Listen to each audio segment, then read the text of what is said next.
Hello po. Ang kahirapan ay mas nakakasira ng puso kaysa sa asukal o kolesterol ayon sa bagong pag-aaral. Herman Buelva po uli. Ayon sa isang pag-aaral na inilathala sa journal Circulation, ang financial stress at kawalan ng pera ay may mas malaking epekto sa panganib ng sakit sa puso kaysa sa mataas na sugar o kolesterol. Hindi lang physical health ang naaapektuhan ng kahirapan, kundi pati mental at emotional state na direktang nakakaapekto sa cardiovascular system. Ang chronic anxiety na dulot ng hirap sa buhay ay nagpapataas ng blood pressure, cortisol levels, at nagpapababa ng kakayahan ng katawan na mag-recover mula sa stress. Ipinapakita ng pag-aaral na ang financial security ay hindi lang tungkol sa ginhawa, ito ay tungkol din sa kalusugan ng puso.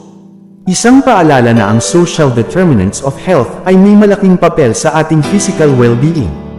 Ingat po palagi. God bless po.